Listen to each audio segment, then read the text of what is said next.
and welcome to Classes by Vijeta. I'm Vijeta and today's topic is Retail Management. This is the first video in the series of Retail Management where we'll study about what is retail management and what are the functions of retailers. So let's start. लेकिन उससे पहले please do like my video and share if you like the content, and if you have not subscribed, please do subscribe. So we'll start with what is the overview of retail management, like what is retail management. So we'll first start what is retailing. Retailing encompasses the business activity involved in selling goods and services to consumers for their personal, family और household use. ऐसी कोई भी business activity जहां हम final consumer के बारे में बात करते हैं. It includes every sale to a final consumer. जहां हम फाइनल कंज्यूमर जो एंड कंज्यूमर है उसके बारे में बात करते हैं. तो ऐसी कोई भी बिजनेस एक्टिविटी जो बेसिकली डायरेक्टेड है हमारे एंड कंज्यूमर के लिए. उसके बाद फाइनल वहीं पे वो कंजम्पशन होता है, फाइनल कंजम्पशन है, उसका फर्दर हम कोई यूसेज नहीं कर रहे, तो वो एक्टिविटी, उस तरह के बिजनेस एक्टिविटी को हम रिटेल कहते हैं. और retailing is always the last stage in distribution process from supplier to consumer. Supplier से कंज्यूमर के बीच में जाने का जो डिस्ट्रीब्यूशन चैनल है, आपने पहले भी पढ़ा होगा 0 level, 1 level, 2 level and 3 level. लेकिन retailing is the last stage जहां से आप अपने कंज्यूमर से डायरेक्टली कनेक्ट होते हैं. कभी कभी मैन्युफैक्चरर खुद रिटेलर बन जाता है, या तो वो किसी एजेंट को हायर कर सकता है, वो एक प्रॉपर चैनल बनाता है होलसेलर रिटेलर जॉबर्स की. लेकिन रिटेलिंग इज द प्रोसेस जहां पे हम फाइनली अपने कंज्यूमर के साथ रूबरू होते हैं, या फाइनली अपने कंज्यूमर को अपने प्रोडक्ट का एक्सचेंज करते हैं. वी सेल द गुड और services to the final consumer. उस प्रोसेस को हम रिटेलिंग कहते हैं. तो रिटेलिंग में क्या क्या एक्टिविटीज होती है? Retailing basically involves identifying the target market.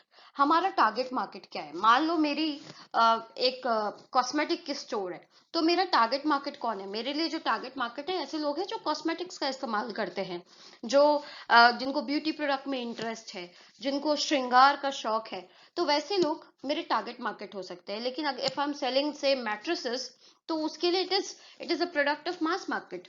तो हमारा टारगेट मार्केट क्या है और हम किसके लिए ये सामान बेचना चाहते हैं, कहाँ पे हम अपना एंड एक्टिविटी, अपने एंड बिजनेस एक्टिविटी को कैरी करना चाहते हैं, ये रिटेलर आइडेंटिफाई करता है टारगेट मार्केट को. उसके बाद रिटेलर इंटरप्रेट भी करता है needs of the targeted customer. हमारे कस्टमर्स को क्या चाहिए, ये भी एक रिटेलर का काम है, उसको आइडेंटिफाई करना, और उसके अकॉर्डिंगली अपने पूरे स्टोर में उस हिसाब का असॉर्टमेंट वो रखता है, उसी के हिसाब से वो प्रोडक्ट रखता है. जैसे अगर किस चीज की डिमांड ज्यादा है, किस चीज की डिमांड कम है, कौन सी चीज को मुझे आगे डिस्प्ले में रखना है, कौन सी चीज छुपा के रखनी है, कैसे उसे कस्टमर को देना है, प्रेजेंटेशन का क्या तरीका है, पॉइंट ऑफ डिस्प्ले हमारा कैसे होगा, पॉइंट ऑफ सेल कैसा होगा, पूरा जो ये डिसीजन होता है ये पूरा रिटेलिंग का ही पार्ट है. उसके बाद good developing a good assortment of merchandise. Assortment of merchandise का मतलब होता है कि कितनी वैरायटीज है, गुड वैरायटी ऑफ असॉर्टमेंट. मतलब एक रिटेल स्टोर में हम एक यूनिट ऑफ प्रोडक्ट, मतलब सिंगल यूनिट ऑफ प्रोडक्ट भी खरीद सकते हैं. This is the beauty of retailing basically. तो वहां पे जो कस्टमर आता है, he is not there to buy product in wholesale. वो एक ही तरह का सामान पूरा बहुत सारे बल्क में नहीं खरीदने आए. वो हो सकता है कि कुछ एक यूनिट किसी एक सामान का खरीदे, दूसरा यूनिट किसी दूसरे सामान का खरीदे. तो वो सिंगल यूनिट भी खरीदने की लिबर्टी है उसके पास. तो वहां पे उसको क्या चाहिए? उसको वैरायटी ऑफ प्रोडक्ट्स चाहिए. तो रिटेलिंग में बेसिकली वो वैरायटी डेवलप करना, वो असॉर्टमेंट को डेवलप करना is also a part of retailing activity. Plus, presenting them in an effective manner so that the consumer find is easy and attractive to buy. ये बहुत important point है कि customer को हम प्रोडक्ट को इस तरह से प्रेजेंट करते, इस मैनर में उसको सजा करके रखना ताकि कस्टमर उसको देख करके अट्रैक्ट हो जाए and he easily comes to the store to buy that product. जैसे कि फसाड लगाते हैं हम बाहर अपने स्टोर के आगे में, डिस्प्ले विंडोज लगाते हैं रिटेलर्स को आप देखेंगे, तो वो इसलिए लगाते हैं कि एक बंदा हो सकता है जो वो प्लान करके भी नहीं आया है, क्योंकि रिटेलिंग का बेसिक मोटिव क्या होता है कि आप जो एज अ कस्टमर आप जो सोच करके आए हैं उसके पास खरीदने के लिए, आप उससे ज्यादा खरीद लें तो और अच्छा है उसके लिए. तो वहां बिकॉज एक रिटेलर वॉल्यूम्स पे ट्रेड करता है, वो उसके पास जितनी वैरायटी होती है उतना ज्यादा उसका सामान बिकता है, और जितना ज्यादा सामान बिकता है उतना ही ज्यादा उसका प्रॉफिट है, क्योंकि उसके मार्जिन सबसे लोएस्ट होते हैं पूरे चैनल ऑफ डिस्ट्रीब्यूशन में, जो कि आपको पता है।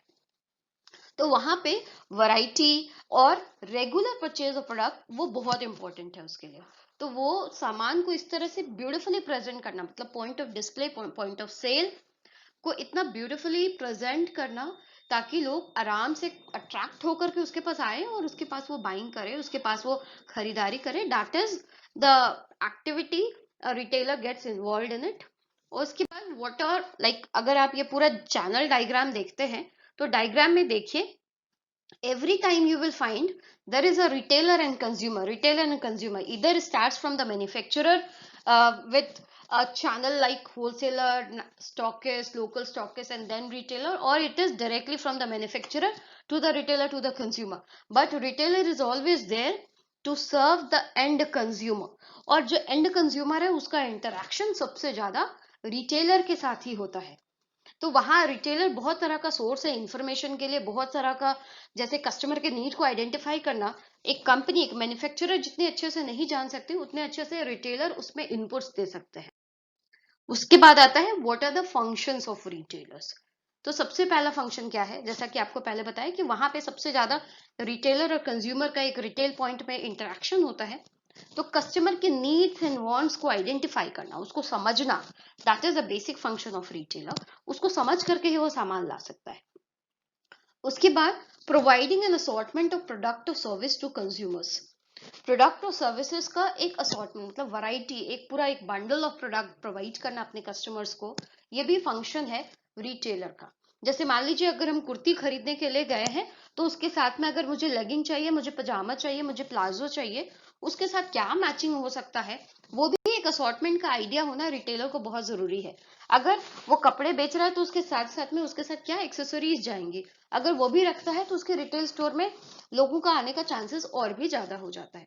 तो providing an assortment of product service is also a function of retailer. Plus breaking bulk. Breaking bulk का मतलब ये नहीं होता कि वो कोई बड़ा सा पत्थर लेके आए उसको तोड़ रहा है, नहीं। ब्रेकिंग बल्क का मतलब है कि वो होलसेल में सामान नहीं बेच रहा है। You need not to buy a whole packet of thing. आपको अगर सॉक्स खरीदने हैं तो ऐसा नहीं कि आपको छह सॉक्स एक तरह का खरीद लेना, वैसा नहीं।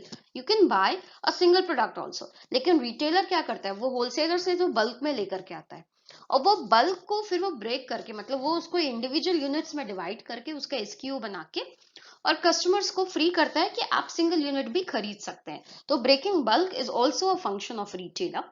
उसके बाद होल्डिंग इन्वेंट्री।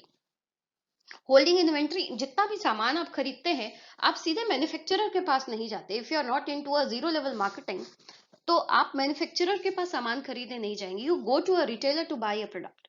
तो वो रिटेलर क्या करता है, जब तक आपने वो खरीदा नहीं, जब तक आपके पास वो पोजेशन ट्रांसफर नहीं हुआ, तब तक उस सामान को होल्ड करना, उसकी इन्वेंट्री अपने पास ही वो रखता है ना। वो पूरा स्टॉक वो अपने दुकान में, अपने स्टोर में सजा के रखता है और उतने देर तक उसका इन्वेंट्री को होल्ड करना, उसका जो पूरा कॉस्ट होता है वो वही बेयर करता है जब तक कि उसका सामान बिक नहीं जाता। मतलब जो ये प्रोसेस है होलसेलर के पास से लेके आना और उसके बाद कंज्यूमर को देना, इस बीच में इन्वेंट्री का जो स्टॉक होता है वो कंप्लीटली रिटेलर के होल्ड में होता है और उसका कॉस्ट भी वो खुद बेयर करता है। उसके बाद प्रोवाइडिंग सर्विसेज टू कस्टमर। अगर आपको याद हो, अगर आपने रिसेंटली कोई टीवी खरीदी है तो उसका इंस्टॉलेशन करने के लिए या उसको घर में आपके पहुंचाने के लिए आपके पास, अगर सैमसंग का टीवी खरीदा आपने या आपने सोनी का टीवी खरीदा, तो सोनी या सैमसंग से नहीं आता है, इट इज अ स्टोर गाय जो आपके घर में आकर के वो सर्विसेज आपको प्रोवाइड कर रहा है। या फिर अगर आपका 1 साल के बाद आपका सामान, आपने कोई इलेक्ट्रॉनिक खरीदा है, वो खराब हो गया, you go to the same store जहां पे आप आफ्टर सेल सर्विस एक्सपेक्ट करते हैं। आपने नीचे वाली दुकान से, अपने जनरल स्टोर से, आप जहां रहते हैं वहां जाकर के, अगर आप मान लीजिए ब्रेड का पैकेट खरीद करके ले आए, से सपोज अ मॉरिश ब्रेड, तो मॉरिश का ब्रेड आपने जब खोला तो उसमें अगर मान लीजिए फंगस लगा हुआ है, you do not go to Morris store, right, you go to that general store जहां से आपने उसको खरीदा है। तो ये सर्विसेज प्रोवाइड करना या रिटर्न्स और इस तरह की चीजें प्रोवाइड करना, ये हमेशा आफ्टर सेल सर्विसेज, जिसमें कस्टमर को जो भी सर्विस देने का काम होता है, ये रिटेलर का होता है। एंड फाइनली, जस्ट बिकॉज वहां पे हमेशा इंटरेक्शन का सोर्स है वो, कस्टमर्स के साथ रिटेलर हमेशा इंटरैक्ट करता है, तो वो बहुत सारे इंफॉर्मेशन का फ्लो होता है कस्टमर के साइड से रिटेलर के पास। तो वो रिटेलर ये सारे इंफॉर्मेशन को सप्लायर को पास करता है, और सप्लायर फाइनली उसको मैन्युफैक्चरर तक पास करता है, जिससे कि मार्केट में एक फीडबैक का सिस्टम बनता है। और ये फीडबैक के सिस्टम से ही आप एक मैन्युफैक्चरर अच्छे से अच्छा प्रोडक्ट बना सकते हैं, अपने प्रोडक्ट में कंटिन्यूस इंप्रूवमेंट कर सकते हैं। किस चीज की मार्केट में डिमांड है, किस चीज के ऊपर काम करना है, कौन से प्रोडक्ट से लोग खुश हैं, किससे खुश नहीं है। एज अ मैन्युफैक्चरर आपके पास कोई आपसे पूछने, या एज अ मैन्युफैक्चरर आप अपने कंज्यूमर के पास डायरेक्टली नहीं जा सकते कि भैया आपको हमारा डिटर्जेंट पाउडर कैसा लगा, या फिर आपको हमारा नया क्रीम कैसा लगा। यू गोट, ये आपको सेल से पता चलता है, and plus the inputs coming from the retailer side.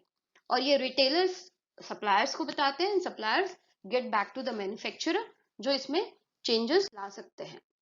So this is all about retail management. This was a short overview of retail management. Thank you very much for listening to the video. If you have any problem, any comment, any suggestion, you can write to me at vijeta.rwc@gmail.com or comment in the comment box. Thank you very much.